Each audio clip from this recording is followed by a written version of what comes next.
Hello, Phil here from Wings of Pegasus and welcome to another analysis video. If you enjoyed this video, please give it a thumbs up and subscribe. On the agenda tonight, we're going back to 2016. We're going to be taking a look at Rick Springfield and he's going to be performing Jessies Girl. So let's get Rick up on screen and see how he gets on.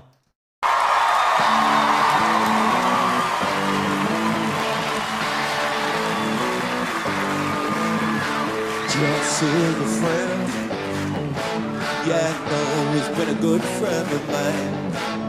But lately something's changed and ain't hard to define. Just he's got himself a girl and I wanna make her mine.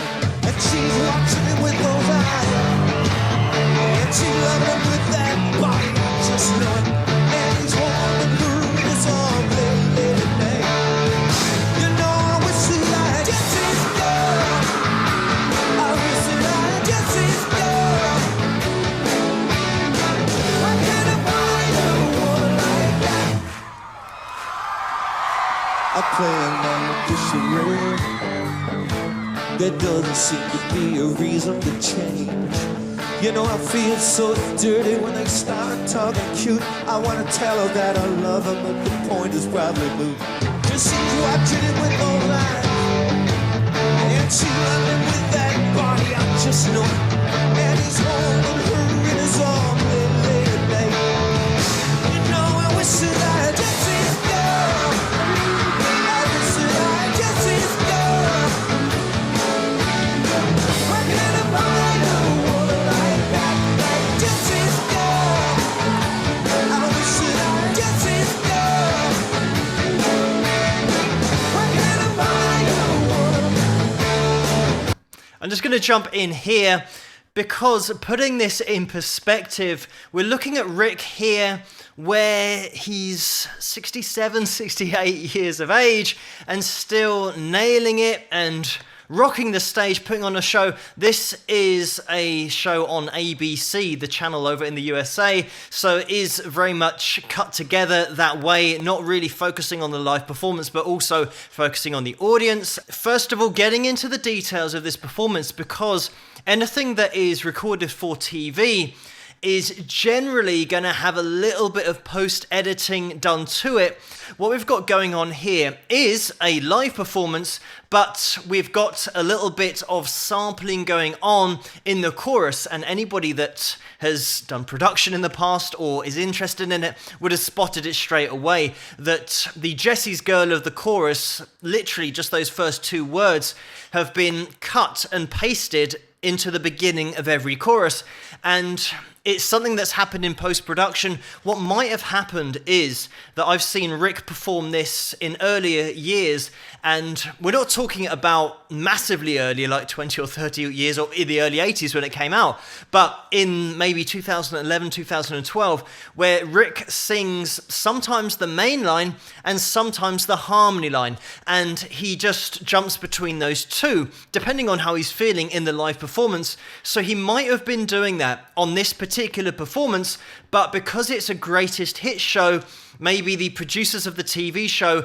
have thought that they want the true representation of the original melody of the track that got to #1 in 1981.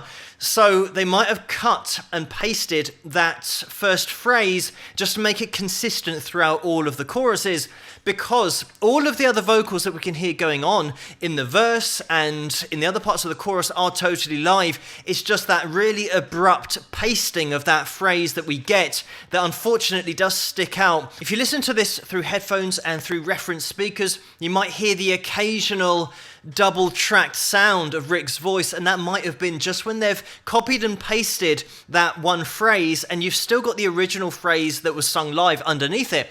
And this tends to be the case on TV shows, is that they correct things that don't actually need correction in the first place. Maybe because they're used to auto-tuning and getting the pitch exactly on pitch, which never really happens with live vocals. They're always ever so slightly off. So they feel like, from a production perspective and from a TV show perspective, that they need to correct it. Whereas if that voice underneath sounds like it's double tracked, it's because the original vocal was as close as what they're putting over the top. Another thing that tends to give it away when you're listening to something through reference speakers and you're listening in detail, you can hear where the singer is due to take a breath because they've just reached the end of their vocal phrase, and then you get another phrase that's been pasted in without an inhalation. So they've magically come out with a full phrase vocally, but they were at the end of their breath. And you can hear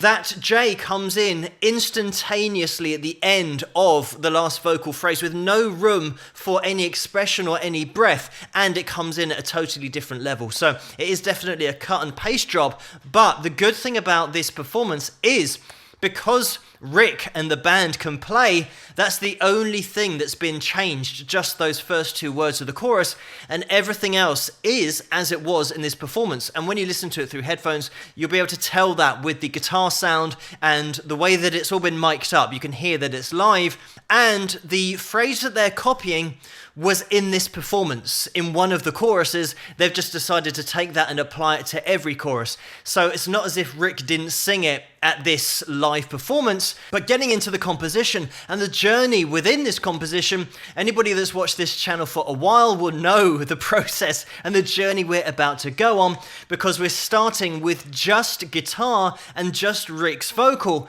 and the pitch of that vocal is always going to be low to start with because we're going to be climbing a mountain. So as we start, just guitar, just vocal, quite low down, second half of the verse, this is where the other guitars come in. So dynamically we're changing, and we've got a fill continuously on the toms and the kick drum. So we've got that going on, second half of the verse. As soon as we get into the chorus, this is where the pitch of the vocal is going to increase because you want to be at the top of the mountain for your chorus. And throughout the verse, you have got that gradual increase in pitch that Rick is adding in just to take you on that journey musically. By the time we do get to the chorus, we're all in. Drums are now solidly all in, 4/4 time signature here. And the great thing is that right at the end of the chorus, we have a definite cutoff where we stop for 2 bars, and then Rick comes in with just guitar and vocal again, bringing that dynamic right back down again. So we've gone to the top of the mountain for the chorus, and we're right back where we started. This time, second verse, we've just got the kick drum that is supplying the rhythm. So again, it's all been brought back down. Another thing to notice is something that I mention all the time about the point of interest on the guitar being placed in between vocal phrases to keep that interest up, but also to give that call and response from vocal to guitar. And if that riff was underneath the vocal the whole time, it would get lost, and if you just had some chunky rhythm going on in between those vocals, it wouldn't be as interesting. So it's another thing that happens all the time, especially in blues and rock music. It all came from the same place, so that call and response is pretty much always in there. You never have a riff that's competing with a lead vocal. They both take center stage independently. So listen out for when all the instruments come back in and back into the chorus. Again, the pitch of the vocal is now going to be at that same level that we heard in the first chorus. And then we're going to be breaking off into the middle eight, or the bridge as it's also called, which is going to be a section of the song that sounds different to the rest of it. It's a different progression, it's a different melody, vocal-wise. So you can listen out for that. I think from then we're going into a keys solo, a classic 80s solo that just makes it so interesting, but also we then have a little lead vocal straight into the lead solo of the track. So there's plenty here to keep you interested, but we're going to rejoin this, I think, leading into this keys solo.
And there we have it. And he caught his guitar at the end. And at Rick's age, he's got to be careful doing that kind of thing. By the way, Rick is still out there, still playing, still nailing it night after night. But getting into the composition as well, when those keys came in, it was just that extra layer that led you into that middle eight, the bridge, which again, just really chunky rhythm going the whole time. The other thing that we have here is the variation in the guitar isn't all that complicated in terms of the chords that we're playing. We've got D, A, B, G. They're all pretty basic chords in there, but it's the way they've been thrown together and just the phrasing of those chords.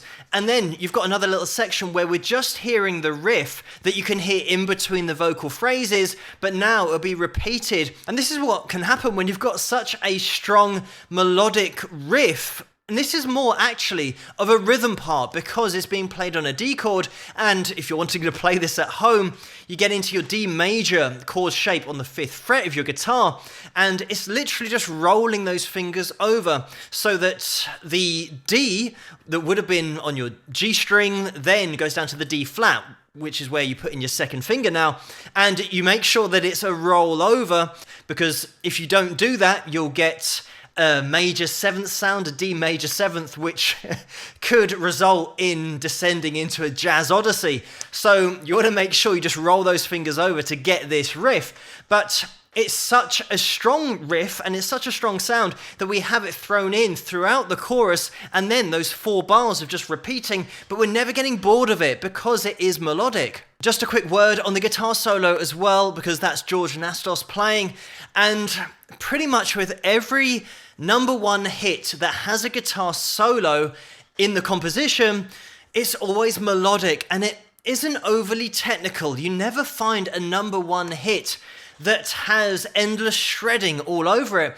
It's just always that melody that complements the backing and the progression that's going on, something that you can sing yourself. If you want to sing the guitar solo, it is possible. The only time that you might have had a big hit that was technical, it was from a very famous guitarist around at the time. For example, Van Halen playing with Michael Jackson, one of those one-off situations that was a coming together of 2 separate artists rather than a band that have got a very particular sound and it gels with the sound of the band. We certainly have got that here, and George really nails the expression of the solo and it just sits in there seamlessly. Just a quick word on Rick, because he started playing guitar at age 13, so he was a relatively early starter, but not insanely young when he started playing.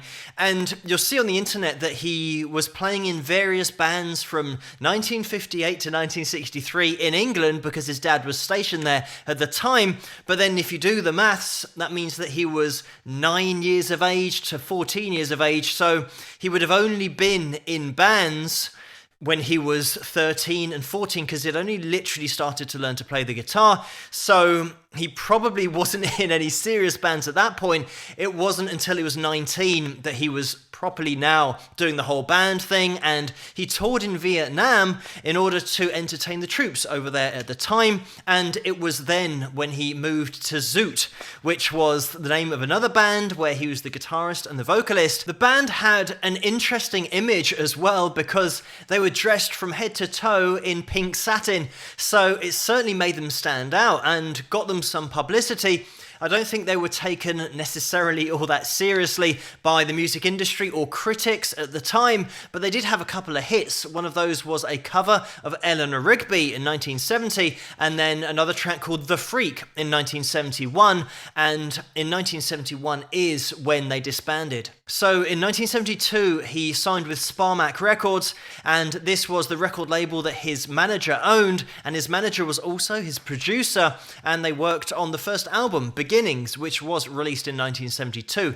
There was a track on that called Speak to the Sky, and that did really well. It got to number 14 in the charts, and as an album, Beginnings was the first of 7 top 40 albums that Rick would go on to release. The only problem with the album is that some radio stations wouldn't play it. They boycotted the album because there was a rumor going around that the record label was paying people to buy the album to bump up the sales. So he didn't get any radio airplay from certain radio stations because of that. He released 3 more albums in the 70s, and those didn't fare as well as the breakthrough album Beginnings. But during this time as well, late 70s is when Rick was focusing on acting, so he wasn't as involved with the writing, recording, and releasing of albums, and also doing all of the promotion you need to do in order just to sell albums in the first place. In the late 70s, Rick was still writing, getting ideas down, and he had a return to music in a big way in 1981 when he released his album Working Class Dog, and that got to number 7 in the charts and had this massive hit on it, Jessies Girl, which was a massive number 1 everywhere. The album also went platinum. He released the next album, Success Hasn't Spoiled Me Yet, and that was the next year, 1982, and that went platinum as well. He then released Living in Oz, 1983, that went platinum, and then Hard to Hold was released in 1984, and that went platinum. So he had a 4-year onslaught on the charts with platinum albums time after time. In 1985, he also performed at Live Aid, and actually in 1984 he released Beautiful Feelings, another album, so he had 2 releases in 1984. In 1985 he released Tao, and this was just before his son was born, so after that release, he then took a break from music, just focusing on family, but also focusing on himself because he has suffered with depression since adolescence, and it's something that he's always struggled with. But fortunately, he's had the strength to make it through, and he has commented on other people that we've lost due to depression about how he wasn't shocked when he heard the news. Chris Cornell, for example, he understood exactly where they were coming from because he attempted suicide when he was in his teens, and he knows what it's like to be in that position. I don't want this video to go on for too long, but Rick has steadily released albums and material throughout the 90s, the early 2000s, and right up until the present day. Last year he released The Snake King, and earlier this year he released Orchestrating My Life, which was an album of his hits, reworked for orchestration and putting a whole new spin on some of those hits. And he's still playing, as I mentioned earlier. You can still catch a gig with Rick. But thank you guys so much for suggesting this video for me to take a look at, and keep those suggestions coming in the comments below. Let me know what you guys think, and if you enjoyed this video, please give it a thumbs up and subscribe, and I'll see you guys at the next one. Rock!